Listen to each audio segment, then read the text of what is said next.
Hi, and welcome to Season 2 of the Team Deakins Podcast, a collection of informal conversations between Roger and James Deakins and a guest. We never know where the conversation will take us, so listen in and see where it goes. This episode is sponsored by Profoto. Profoto, the light-shaping company, renowned for its high-end lighting equipment used by the world's best photographers and brands, has now expanded into the world of cinematography with uncompromising speed of use and limitless creativity. The L1600D is a high-output with no ballast LED light.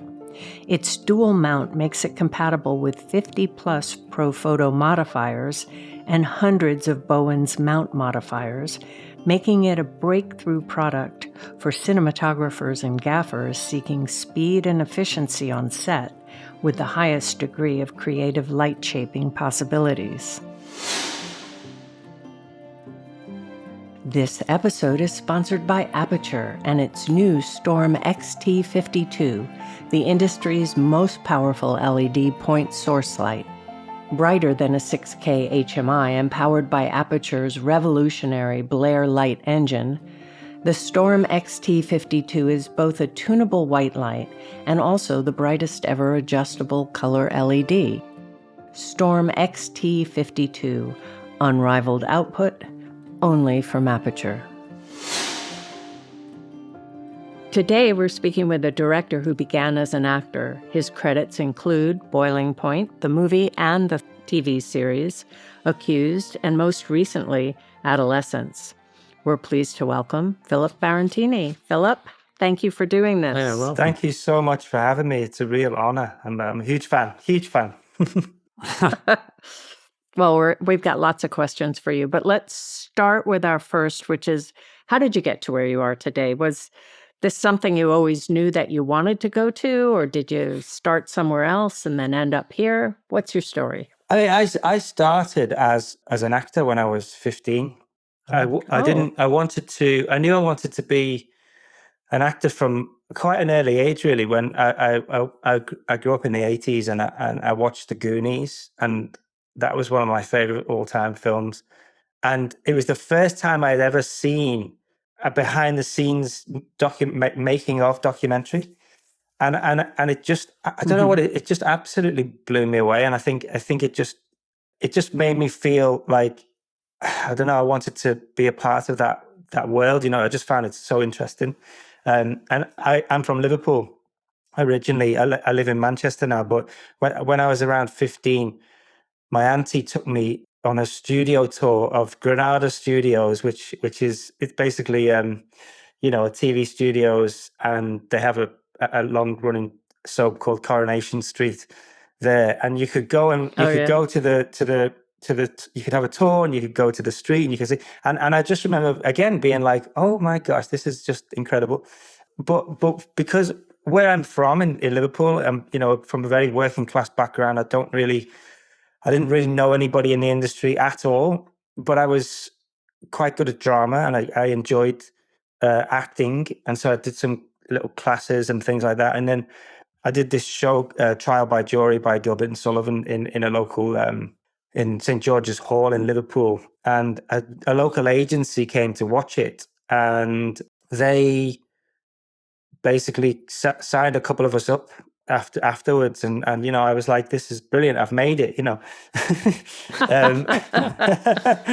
Wow. But I soon realized that I hadn't made it, but it was just exciting to me, and then I got an audition, and I did my first job as an actor when I was 15 in a small BBC movie, which was an amazing experience, and I think from then I realized, oh yeah, this is what I want to do. I want to be in this industry.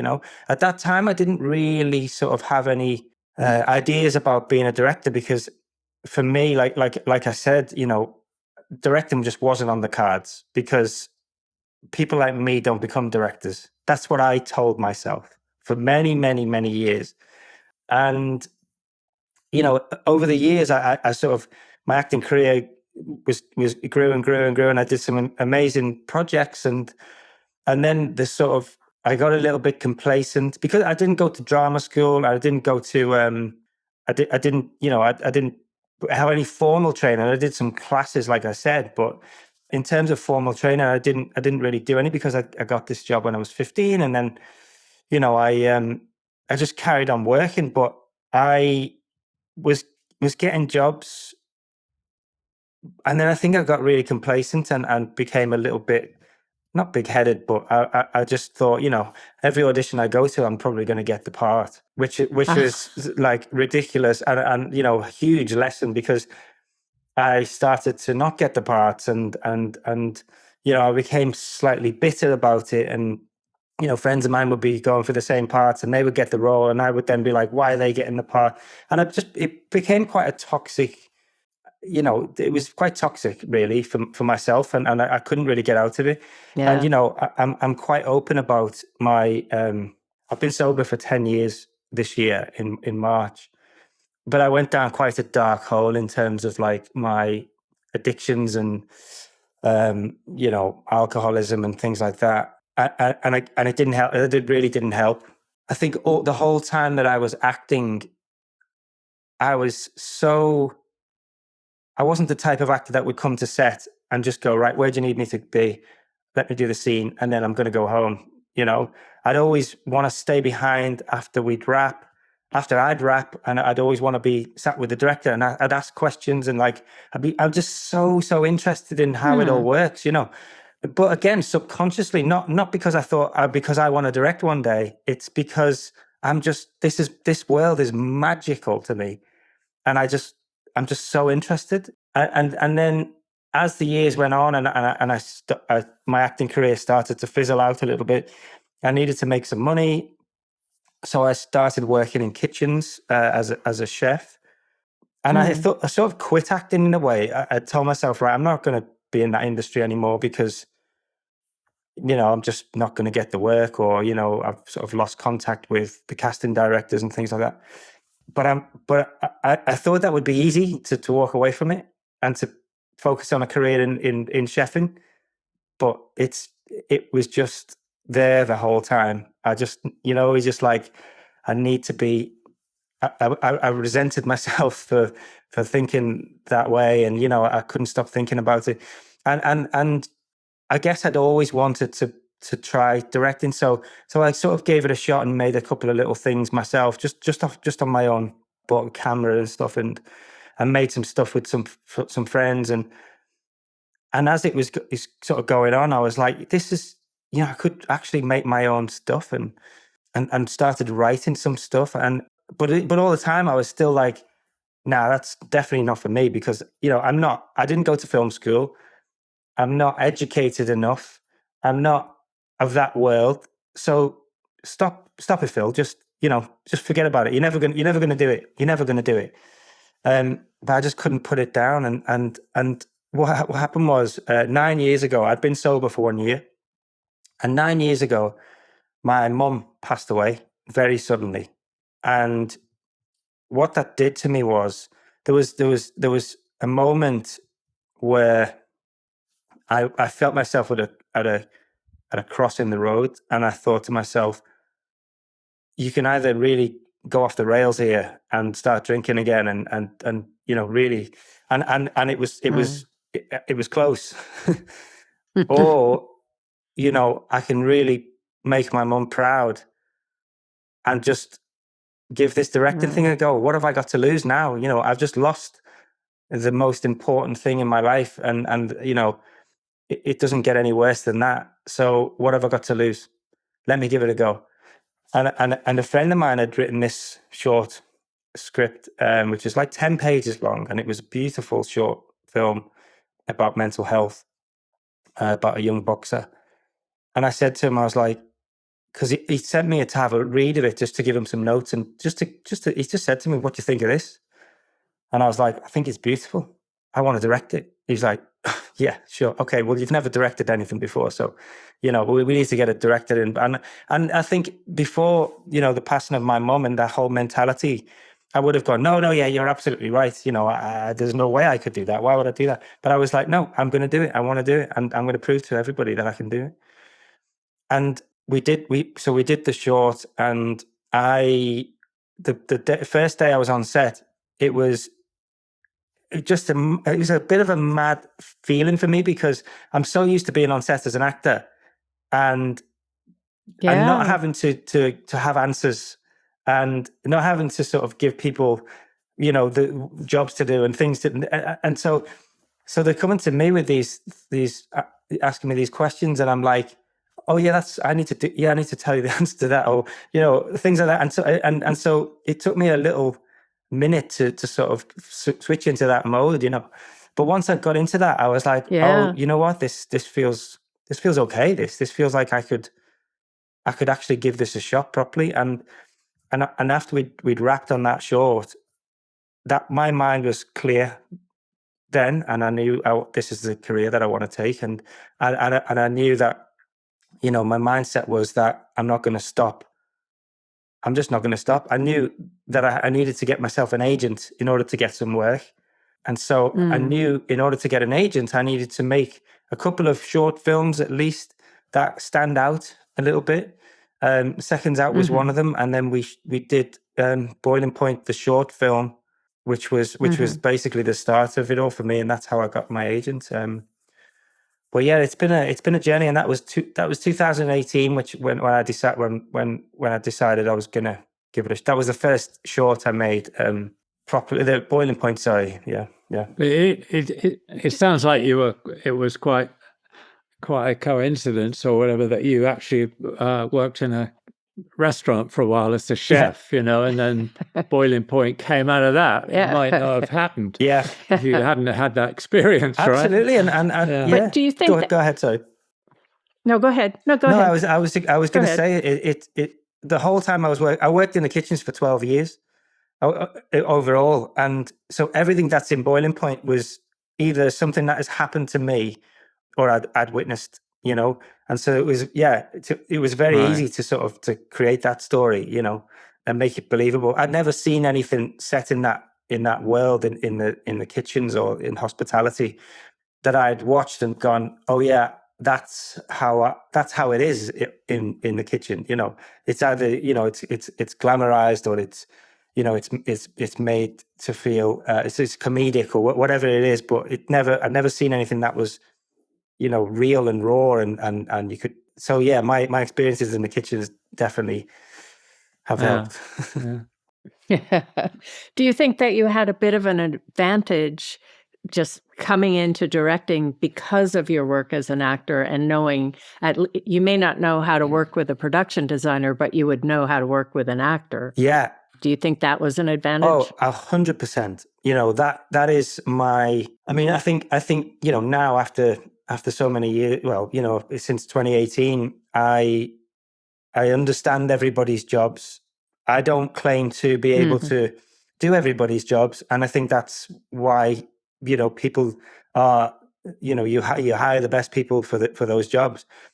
I have a sort of an idea and a vision of what I want, and we come together and collaborate. But for me, I think my strongest point is performance with actors. Yeah, because I understand actors. I understand how to sort of talk to them, and again, every actor is completely different. There's not one method fits all. It's you have to sort of really adapt yourself to each individual actor, and for me, I've experienced working with directors who they don't really care about the acting. I remember one term which has stuck with me forever was that the actors are just warm props.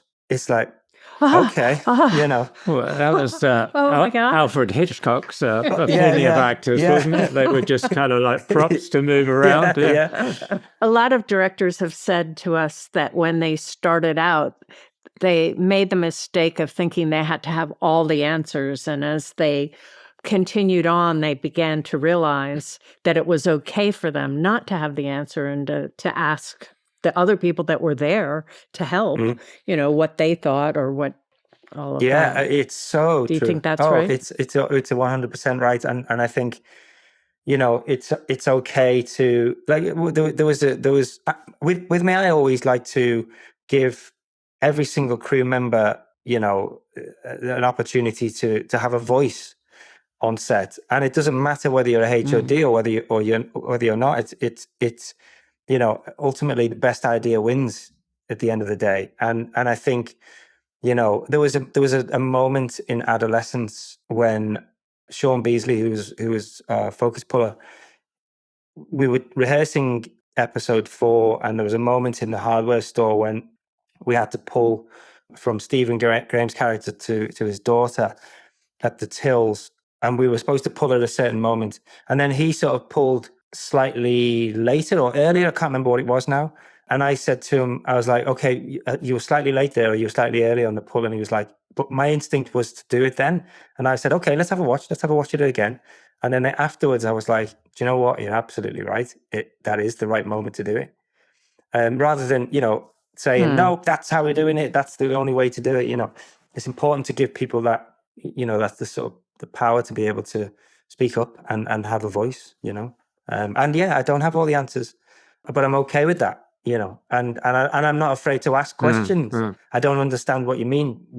Can you explain it to me? Or, it's because it's all part of the process, Yeah. And it does seem that really the thing that only the director's doing is working with the actors. No one else should be doing that. And so that should be the strength that a director has. Yeah, I think so. It's I think Matt, who's my cinematographer, he has an incredible understanding of performance, and he's an incredibly empathetic and emotive cinematographer. So for something like Boiling Point and Adolescence, really feels the energy, and he's quite open to the actors changing. I always like to give the actors the freedom to be able to play a little bit. I think it's important that you don't sort of hinder them, unless there's a moment where you want to sort of, you want to capture the light perfectly in the sunset or whatever it is, and they need to be in a specific position. I think it's important to let the actors just be free. And I don't mean go ahead and do what you want. It's a case of let's rehearse and let's see how it feels, and then we can tweak it there. But I think I like to have a real. My prep is so important for me with actors, and it's not just about understanding the character, but it's understanding them as human beings and what makes them tick, and and what it's almost like being a psychologist in a way. Trying to understand these human beings, and again, like I know how to sort of get some sort of emotion out of them without being overbearing or giving them too much anxiety, because actors are incredibly vulnerable, and they have to put themselves out there and be open to sort of really go in there, and I think my job is to protect them and make them feel safe, and know that they have a sort of a comfort blanket in me if they need to talk to me. But I don't tend to give lots of notes to actors. A lot of my, like I say, all the notes and all the working out of the character is done in prep, because then when we come on set, we can just have a real shorthand, and sometimes it's just one word, like slower or things like that. And if we understand each other and we trust each other, that's a hugely important part of it is the trust between both director and the actors. But yeah, I absolutely love it. It's just best job in the world. So can you talk a little bit about the process then? Say the movie Boiling Point, which just talk about how did you prep that? How did you work with the actors, and why the concept of the single shot? And having that idea, did it make it harder to get financing because it was something different, and people didn't know about that? Yeah, I mean, if you look at the opening title credits of Boiling Point, you'll notice about 50 exec producers on there and production companies. Yes, yeah, right. We did actually. That's because we were like, can you give us 50 quid or whatever it was? But yeah, but But what we did have with Boy and Boy, and I'll speak about the process. But what we did have with the feature was we had the short film as a proof of concept. It was never meant to be a proof of concept. It was meant to be for me to be able to get an agent, and then the idea was then that was the film, and it was 20 minutes and it was done.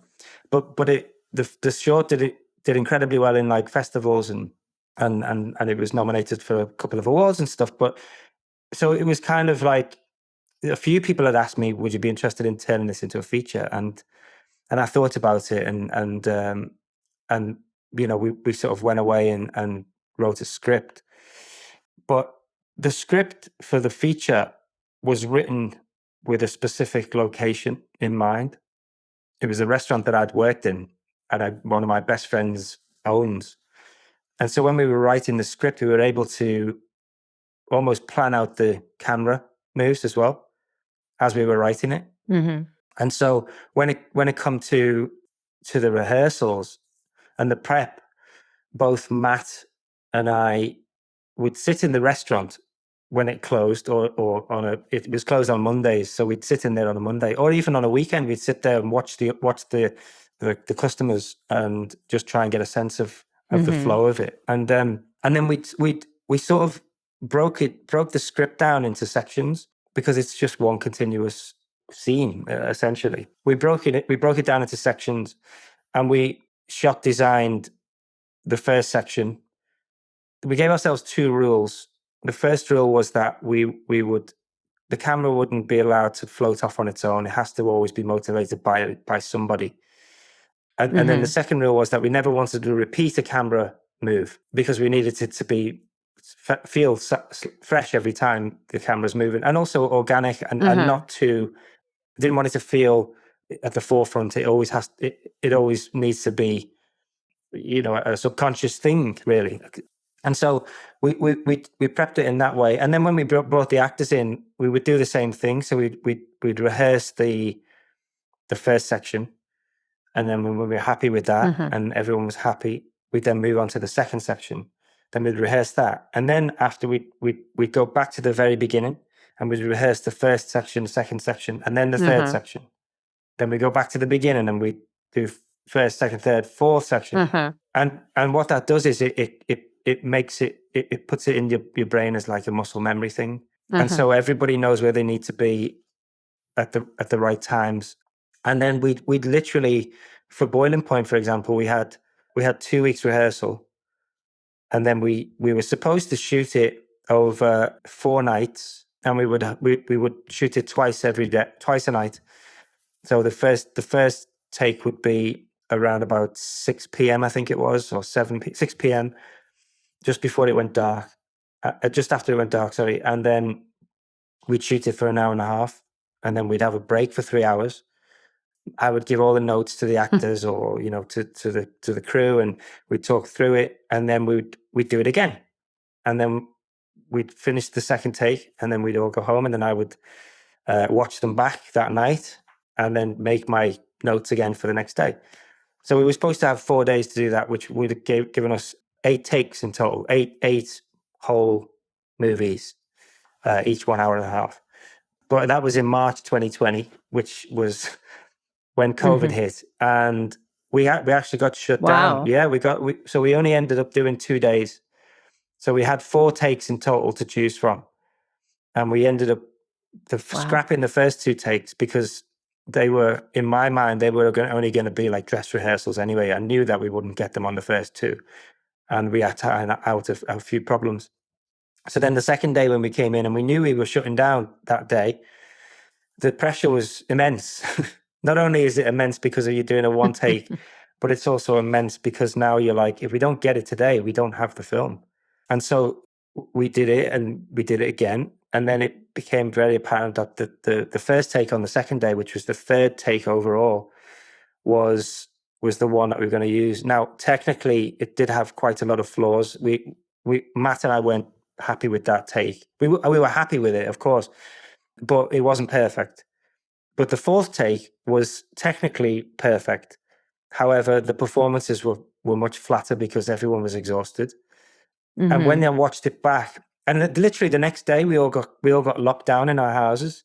So I'm in my house, having gone through this, 4 weeks of whatever, 2 weeks with just like pre-prep, and then 2 weeks rehearsal, and then the 2-day shoot, and then I'm locked in a house, and I'm like, what did we just do? Like, we actually got the movie, And then I watched the 2 takes back, and it became very apparent that the performances in the 3rd take were great, and we knew we could probably fix some of the stuff that was, that we had issues with, like, reflections and things like that. We could fix, but we made that movie for 500,000. So you never thought that you might, because you were in the situation you were in, that you might try and blend from the 2 takes? No. In order to make it work? We did talk about it at one point, but I got incredibly depressed, because I was like, we've set out to do this 1 take and a true 1 take. If now we're going to cut 2 of them together, I just don't know whether it's, it just didn't sit right with me. And I thought, it's Matt. I think Matt cried because he wasn't happy with the take that we'd chosen, and rightly so. but in hindsight, not a single person has ever mentioned the technical side of it to me. Not a single person. And it just goes to show, if you have performances like, what Stephen Graham gave, and the rest of the actors, if the audiences are not invested in the performances, and they're watching the 1 take and things like that, and there will be people who will be looking out for things, but there always are. Of course. Yeah. Yeah. But yeah. But what made you decide in the beginning that you wanted to do 1 take on that one? Well, it all came from the short film, really. And I'd said to Matt, when I was writing the short film, I said to Matt, how I really want this to feel immersive and real, and I want people to feel like they're in the kitchen, and I want it to be fast paced, and I want it to be hot, and I want everyone to feel it, and to sort of feel that anxiety and that pressure. And I said, do we do that with fast cuts and quick edits, and all handheld, and and he said to me, well, we'd recently watched the movie called Victoria, the German film, which we were both blown away by, and he just said to me, why don't we try and do it in 1 take? And I was like, oh, okay. And then my brain was like, okay, well, you could do it. And I was trying to, I sort of was mapping it. I couldn't sleep that night, because I was thinking, how could we do this? But now we have to do it this way, because, you sort of, the immersiveness of it is what I really wanted. And the other thing about it as well, when you're, for anyone who's ever worked in kitchens, the moment the service starts and the customers start coming in, there's no stopping until you close the kitchen. And it's all time pressure. As soon as a check comes in, you've got between 8 and 15 minutes before that food has to be on the plate and out. And you've got this constant flow, and it's nonstop, and it's relentless. And that's what I wanted it to feel like. And so that was the reason for choosing the 1 take in that. And then with the feature film, it was a case of like the reaction that we had from the short film. How can we replicate that? I knew it could be done because of, Victoria and Russian Ark and those kind of movies. And I just thought, one of the first initial thoughts was, do we make the feature conventional, but maybe have like the first 20 minutes of the feature could be basically the short film, and Stephen's character collapses, and then we go into a conventional shoot, and we look at his recovery and things like that. But it just was, I was like, no, it doesn't excite me really. What excites me is maybe doing this whole thing in 1 take, and really immersing the audience for an hour and a half. So yeah, it's exhilarating. So when it went to the television series, though, that's not 1 take, right? No. And why? When the BBC approached me and said, would you be interested in turning this into a TV series? I thought we were done with the movie. I was like, that's it. And they said to me, I said, well, Stephen's character's they said to me, is he dead? Did he die? And I'm like, well, I wanted to leave that up to the audience, really, to their, it's up to them, really. It's subjective. But if you want him to come back, he's alive. And so they were like, well, yeah, we do. And he was keen for it as well. But one of the things is like, with a one take, as you guys will know, it's like you only get a specific, if it's in real time, it has to be in real time. And, I wanted the TV series to go to these people's houses and to be able to see them at home. And, if you're traveling from the restaurant to the home, it takes an hour to get anywhere in London. So, it would have been an episode. Every episode would have been on a tube train or on a bus. Travel. Yeah. So we have to knock that one on the head. But the opening 11 minutes of the series is a one take. Yes. And we just wanted to marry the two and sort of, and then go into that. Yeah. But yeah. It's funny. Were there other filmmakers that inspired you? The kind of work you've done. I mean, I'm including Adolescence in this now. I mean, for me, it feels like it's an extension of kind of almost a British traditional mix of documentary and Ken Loach and that kind of filmmaking. Yeah, absolutely. Yeah, you aware of that? Was that in your head? Yeah, and 100%. Ken Loach, like one of my idols. It really is one of my idols. But Hitchcock as well. Talk about Hitchcock. I think Rope was one of my favorite films back in the day, and just the way that he, sort of deals with that sort of tension and keeps you on the edge of your seat. Alfonso Cuarón is another one who I'm sort of obsessed with, and Inarritu, is it? Inarritu, yeah. He's again. It's just the there's so many. I mean, people like Steven Spielberg, even from and Scorsese with his sort of long takes. But it's not just about the long takes. I think it's about what a movie does, like, and the feeling it gives you. And I know all movies should do that, but I think there's something about real character-driven, pieces. And Ken Loach, is someone who deals with that. Social realism is a huge thing that I really love, and I love actors who can improvise and be in the moment and just really sort of, if you can get an actor like Stephen Graham, for example, you just put a camera on his face and just leave it there, you're gonna be immersed in it, and it's things like that I really love. There's sometimes where you don't necessarily need big explosions, and which look, I want to do these kind of movies, but sometimes I think for me it's performance thing, and if you get an actor who is real, I think the word is real for me. It's like I just want things to feel real, and that could be set in space. It could be set, 1,000 years. But in the you future. have to believe it. You have to believe it, exactly. Right. That's important to me. Yeah. Yeah, and I think that I would rather see a movie where the characters are developed, and maybe it's an imperfect movie, but I'm more engrossed in it, than a perfectly technical movie with incredible effects, but no deep characters or character development. That to me is more boring, but there's that experience of living in someone else's shoes that is what movies give us. Yeah, basically. Totally.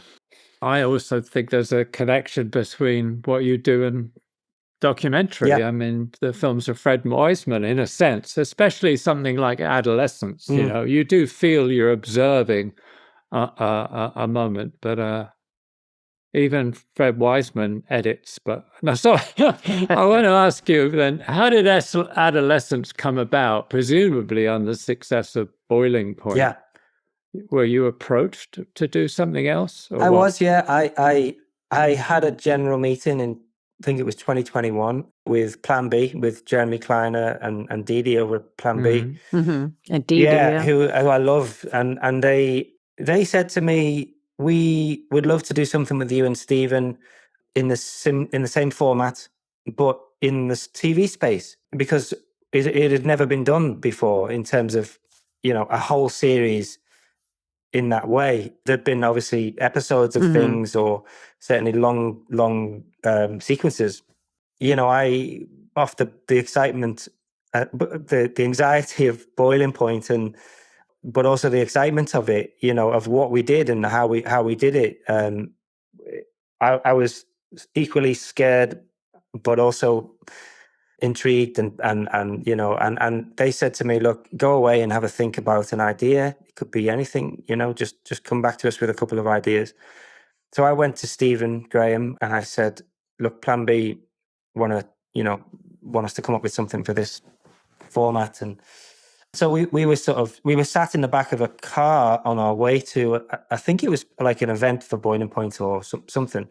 And Stephen just pitched me this idea. He said, look, what do you think of this? And because there'd been over the recent years, there's been a series of young boys picking up a knife and stabbing and killing these young girls, and they are boys, they're children, and we wanted to ask ourselves, why are these kids doing it? And so, we thought, let's maybe shine a light on this. And so I wrote like a 1-page thing, an idea, and I sent it to Plan B, and they absolutely loved it. And then we got Warp Films on board to help with it, to produce it with us as well in the UK. And then we were like, who are we going to get to write this? And Stephen had worked with Jack Thorne, I think 6 times he's worked with him, as an actor and writer.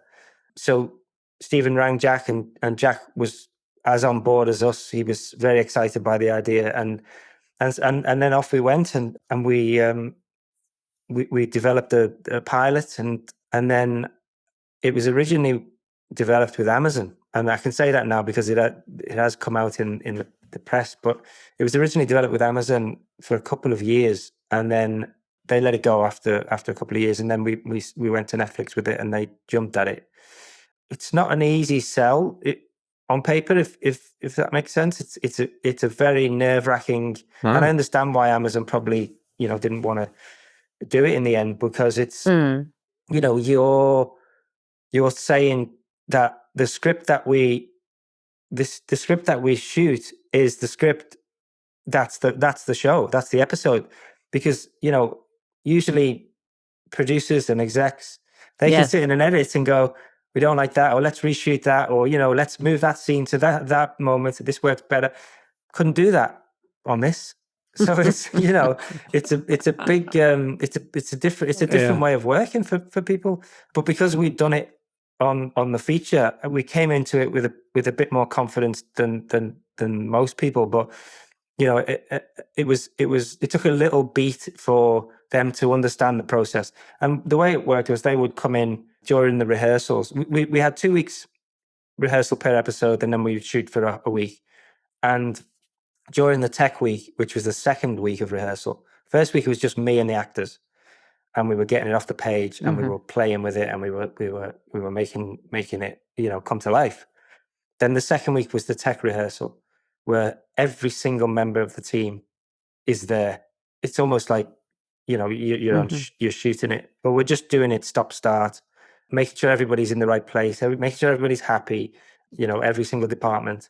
And during that tech week, the Netflix team would come in and they would watch the whole thing. We would run it in its entirety, and they would come in and watch it on the monitors, and then they would come and give all the notes that they felt it needed. And a lot of the time they were very good notes, minimal, small notes, because they can't change a lot of things. You can't say, well, I think we should probably cut to oh no, we can't do that. So it's using different parts of the brain. It is an amazing experience. It's exhilarating. It's like doing a play. I would imagine. I've never directed a play, but I'm sure it's the same. feeling for a director. And did you put it on paper, the plan on paper in any way? I mean, for instance, when we did 1917, we did a lot of schematics. Yeah. What did you guys do? Well, yeah, we did. The difference between Adolescence and Boiling Point was like what I said earlier. We wrote the script with the location in mind, but with Adolescence, we had a script, and then we had to find the locations. But you have to find a location. For example, we knew for episode 1, the police station was going to be our main hub because that's where the majority of the episode takes place. So we find the police station. So we're looking for a real police station at first. And then we couldn't find a real police station that existed that worked for the script and for the logistics of it. So then we decided that we were going to build the police station in a studio. And then we needed to find a house, the perfect house, that was no more than 3-minute drive away from the studio. So then we did a full search, and you can only do a search within a certain radius. And so we did find the perfect house. And then Matt and I would then, again, before we get any actors in, we would go to the locations. It was so important that we had the locations locked and we were able to get into them very early on in the prep stage. Matt and I would walk around them with his iPad, and I would play all the characters, and I would do the moves, and then Matt would do the camera moves, and we would write it down on paper. He would use a program called Shot Designer, where he can animate that so that we could then show the rest of the teams, this is what we're thinking for this beat. Again, we broke the script down into beats. This is what we're thinking for this beat within the house for the arrest, for example. And then we knew also that it wasn't going to be physically possible for one camera operator to physically do all of the moves. So we knew it would be handed off. So there was 2 operators. There was Matt and Lee, and we then figured out when the camera would be handed off. And so once we had all of that down on paper, once the actors then come in, we can put the actors in the positions that I feel they need to be. And I would then show them where they need to go. And this is where the camera's going to be. And then the actors might say, it doesn't feel right to do this. Maybe we could do it this way. And then we just adapt. If we could adapt, we would adapt always, as long as it felt organic and not forced. So yeah, the logistical side of it was extensive, more so than we did on Boiling Point. But we had a lot more resources on Adolescence than we did on Boiling Point, and a lot more time. Yeah. Did you feel? I mean, I say that. Did you feel? I felt watching it that I felt maybe you were restricted by the idea of the single take. For instance, you didn't do an episode in the jail with the boy. Yeah. Too far away. Which would have been really hard because it would have been a boy sitting in a cell for, an hour probably with nothing happening or whatever. Yeah. There's certain restrictions in the technique, isn't there? Yeah. So you were in a way, you're limited by that, although you're kind of, that's the thing. It's a balance, isn't it, between what you get from the technique and the restrictions it actually imposes. That is the biggest challenge. There was multiple times that I wanted to go back to a certain character and figure out what they were doing at this moment. But you have to really sort of be on board with it and go, no, we can't do that. We need to just follow this person, or we need to hold on this moment. And we knew quite early on that we were going to tell this story over a period of 13 months. We said 13 months because we didn't want it to be a 12-month, thing. So we said 13 months because we knew that we'd also researched that from a moment someone is arrested to the moment that they may be going to court could take up to 13 months, especially in a murder case, so we knew that we wanted to have these episodes as windows into moments in time, and 1 hour in real time in these moments. We knew the first episode had to be the arrest. We needed to see this boy being arrested. We wanted the audience, by the end of that episode, to know that he'd done it, because then it becomes a why done it and not a who done it. And then we decided that we wanted to see the environment that this boy and all of the kids, what they were, what the environment that they were in. So we knew that we had to go to their school and see what the school system was like. and whether that had a thing to say about why this had happened, And then the third episode, we wanted to go back to Jamie and to be in a cell with him. It would have been, impossible to do in an hour, just one person. But we knew we wanted to get some answers, and not all the answers. We just wanted to get a snippet into to his brain a little bit, and to understand this kid and why he may have done this and what may have caused it. We also were very conscious about not blaming the parents, because we wanted this to be a normal family, and this could happen to anybody, to any of us. And it's, whose fault is it? It's multiple people's fault. It's not just the parents' fault. And then the fourth episode we wanted to spend with the parents, and to really sort of see the devastation that has caused, and how their lives have changed over 13 months, but how their lives have now changed forever. I also wanted to be incredibly respectful to Katie and to her side of it, but we never see Katie. We see it in two pictures. But we do hear her voice. I knew I wanted to have her there as a presence, almost as a ghostly presence, if you like. So the composed music in the score in the series, it's a female voice, and that female voice is the actress who plays Katie. There's also the choir at the end of episode 2. Her voice is also part of that choir, and the very singular voice at the end of that choir is Katie's voice. And so it was important to me that she was across the whole series as well. But yeah, I can't remember what the question was. I think I answered the question, but I went off on a tangent. No, I know. I'm really interested. I read that you actually shot episode 3 first. Yes, we did. And for me, that's I would say that's probably the most engaging. Yeah. And in a way, it's the most simple. It's two people in a room talking about. But the performances are amazing. Yeah, and I just, when I read that was the first episode you shot, I was kind of amazed because Owen Cooper, the boy, the actor playing the boy, is absolutely stupendous. Yeah, well, the reason why we shot that episode first, in honesty, is because Stephen's availability he was on another project. So we knew we wanted to shoot, and we only had a limited time window with him. So we knew we had to get the ball rolling. So we decided to do episode 3 first. Because of that, it's the simplest. Technically, it's the simplest, but it's the most challenging for the actors.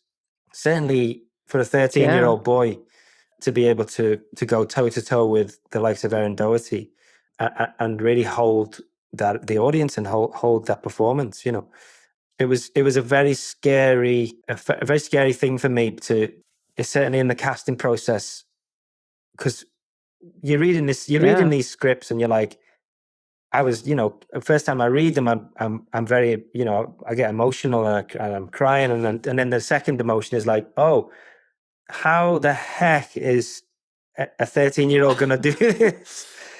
Yeah, right. Do that. Yeah. I'd not really worked with kids before. I'd worked with a young kid who was 3 in a show I did, but never really worked with anyone that age. Certainly with that subject matter, it's intense.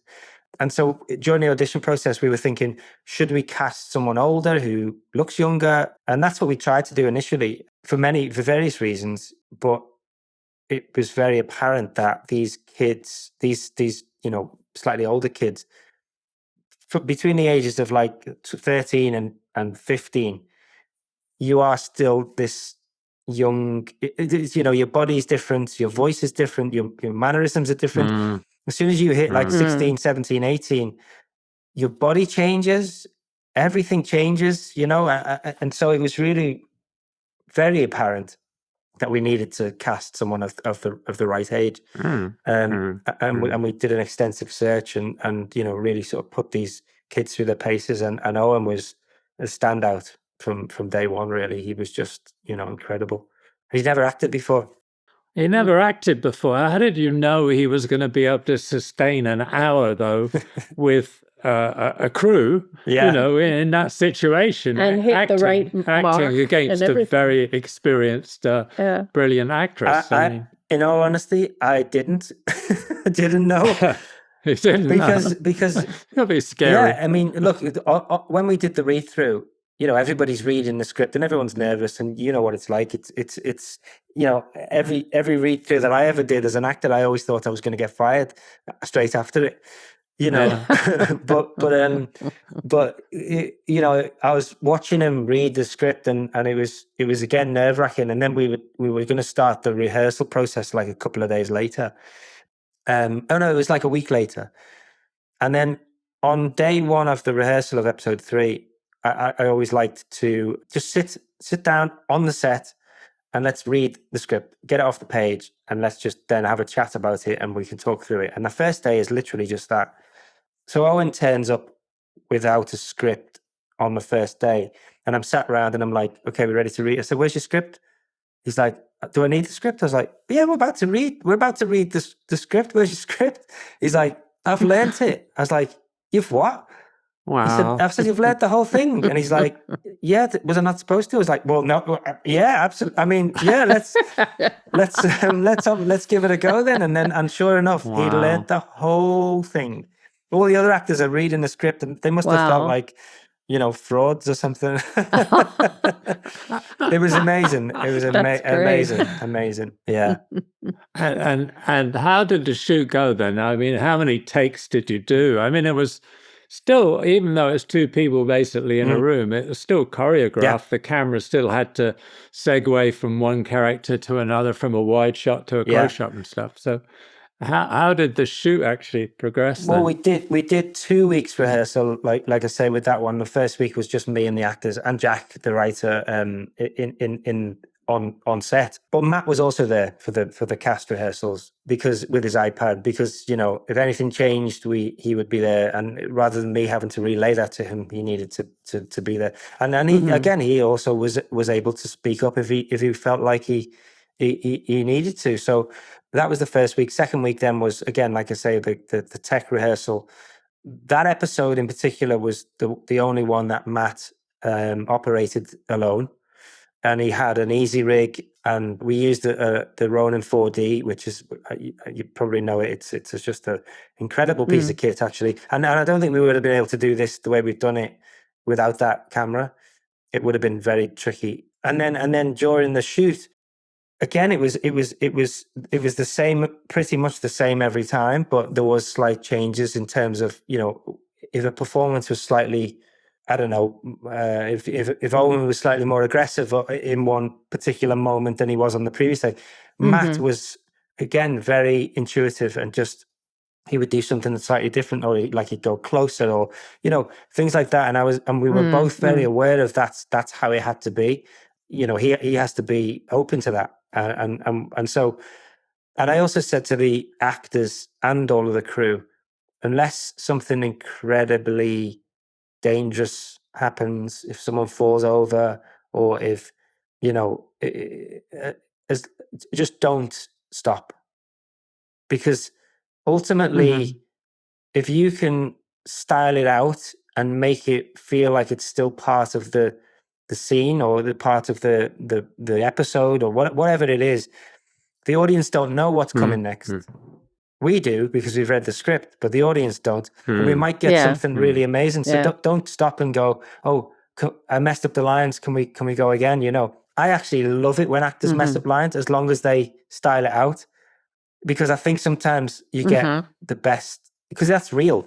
That's what we do in life, right? We nobody speaks perfectly all day, every day. And the little nuances and the little ums and ahs and these kind of things, I really, really love all of that type of stuff. And there was no sort of time limit on how long these episodes needed to be. I mean, I think Netflix probably would have told us to get lost if we'd have done a couple of hours per episode, but there was no we have to have a strict 1 hour.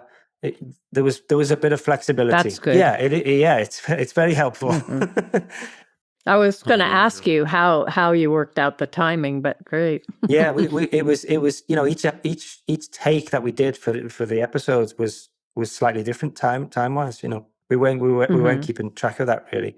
We obviously were keeping track of it, but we weren't really bothered by, if we went over a few minutes on one take than the other take. So yeah.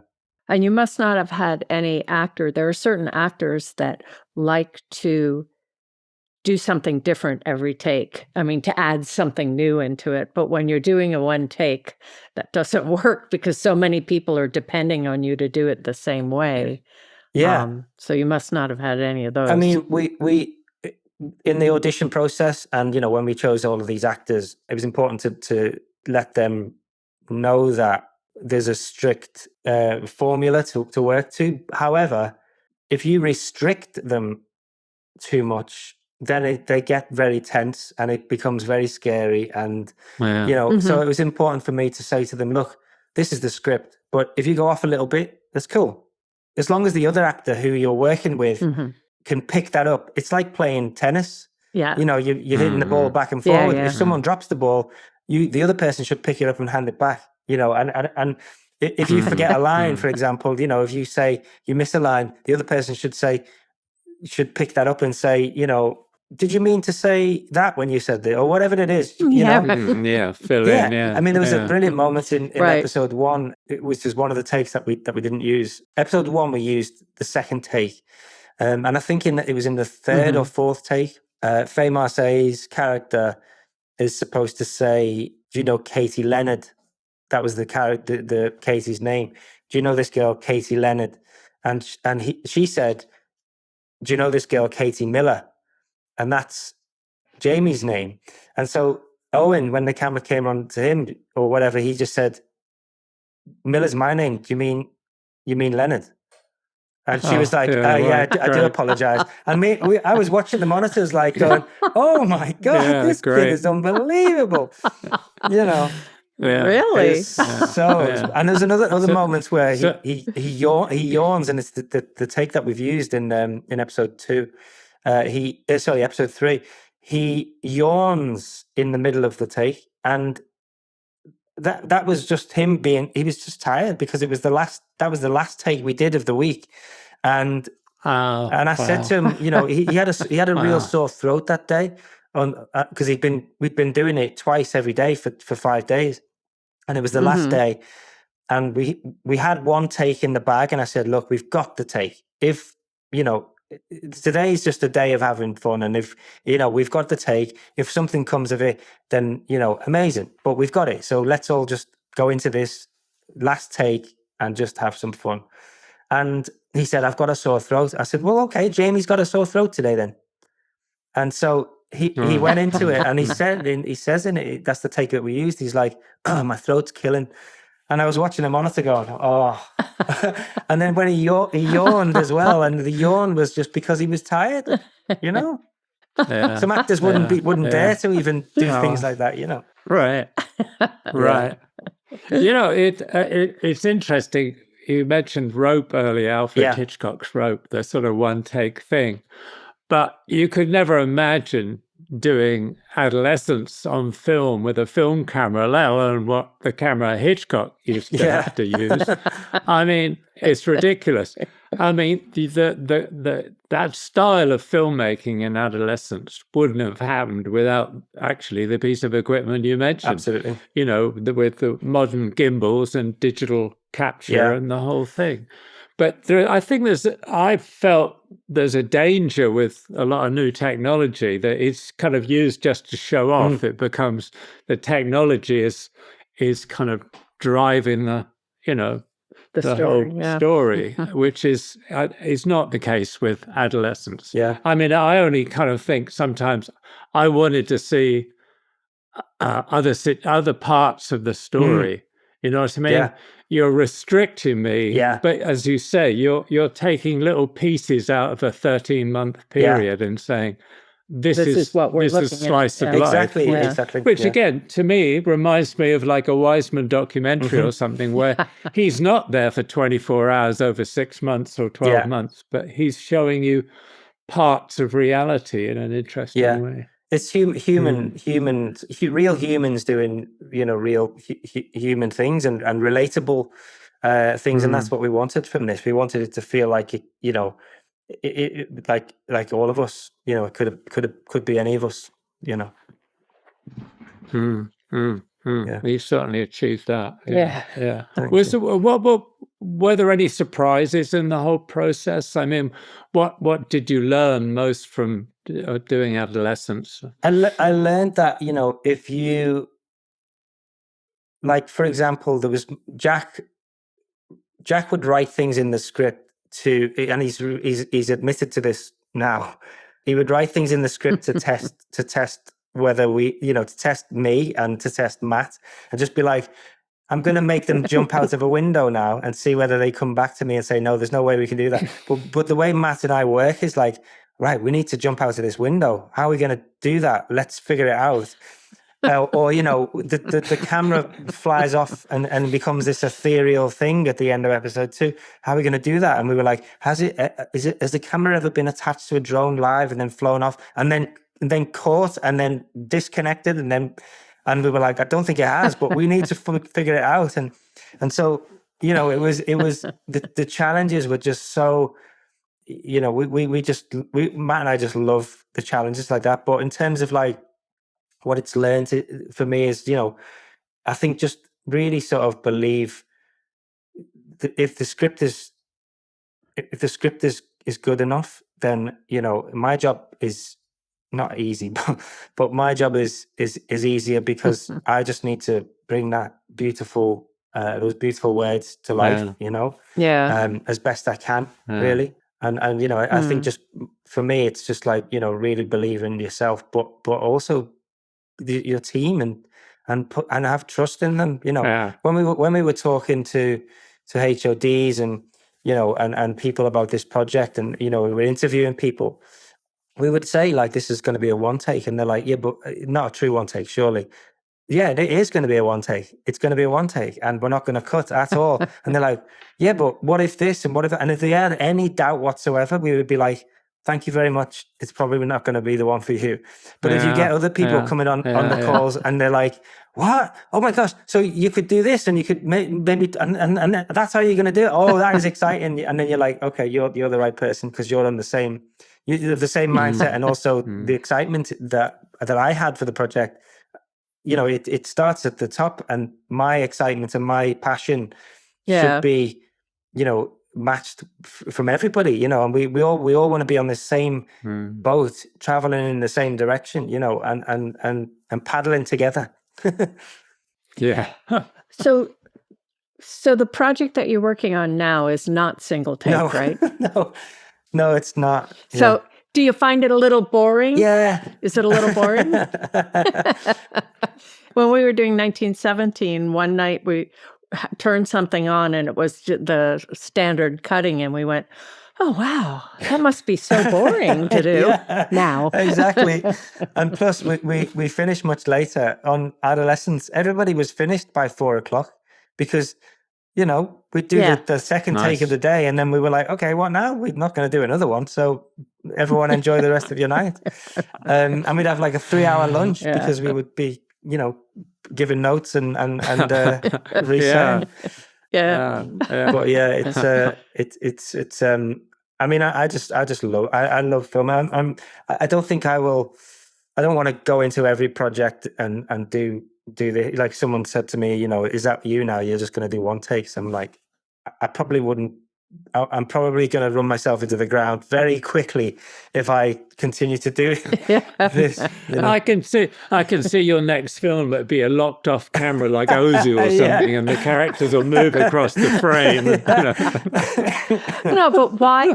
But why not? Just surprise them all. Why do the same thing over and over again? The whole point where but seriously, it's quite interesting, though, that. That there's different ways of doing the same thing. I mean, another director, somebody with another concept might take something like Boiling Point and do it very observationally with a fairly static camera and allow the chaos to cross the frame. I think it would have been wrong in that case for sure. You don't have the intensity of what you do with the camera. I think we both find, though, as being in the business, it's very hard to tell how much of the the intensity and the anxiety that you feel watching like A Boiling Point is because it's intrinsic in the story and the characters who are getting so wrapped up, which you are, but is it also, when is it going to go wrong? You know what I mean? It just goes on for so you wait. It's like, you're watching a Formula One or something. Half of it is like, when's somebody going to crash? And that certainly is the way when you're shooting it. I was just going to say, that's exactly how I feel when I'm watching the monitor, because it's like, I've got this thing, I don't know if you've heard of this is an Aura ring, which is like, it's a bit like an Apple Watch or something that tells you your heart rate and all of those things. And every day during that shoot, sure enough, between 10 and 11 o'clock, my heart rate was through the roof. And then again, between 3 and 4 o'clock, again, through the roof. And it's just, I was like, I know that this ring works because it's very true. But I've said to enough students before that if you don't have that, if you don't feel that stress, it's because you don't care. Yes, exactly. It's a good so thing. Why do it? True. It's so true. So why do it? And also, going back to being boring, it is boring. You've got to, each day is like, you've got to think outside the box and think, look, this is the scene. How can we flip it on its head a little bit? How can we, make it a bit different? Like we did a scene on yesterday on this movie I'm doing now, and it's two people sat on a cliff, basically on the edge of a cliff, and we thought about the coverage, and we're getting coverage, but as we're doing this one, it's a locked off shot, but it's from behind them. And it's it's a big wide, and they're just small in this frame. But the conversation that they were having was so, and like, I found myself just sitting up and really like staring at the screen and paying attention because the conversation they were having, it was so emotive, but I couldn't see their faces really because it's at night as well. Yeah. But I just thought, I immediately was like, I think I'm just going to use this shot for this scene. Oh, really interesting. Yeah. See, that's the power of film. Doing the things that make you feel a certain way, even though they don't follow the rules, because someone else, less adventuresome, would say, oh, we have to see the actor would probably say, I want to, why aren't you seeing my face? But I hope the studio, whoever you're working for, the producers, don't force you to use different cuts. Be careful what you shoot. Yeah, true, very true. Denis Villeneuve would shoot a shot and let it go, let a scene go in a big wide shot, and I'd say, well, shall we go in for coverage? He said, no, they might make me use it. It's true. It's actually, I'm working with Legendary at the minute, who did Dune as well. That's good advice. I did get coverage. I did get coverage, but maybe in future I'll just say, no, that's it. Let's move on. Be careful.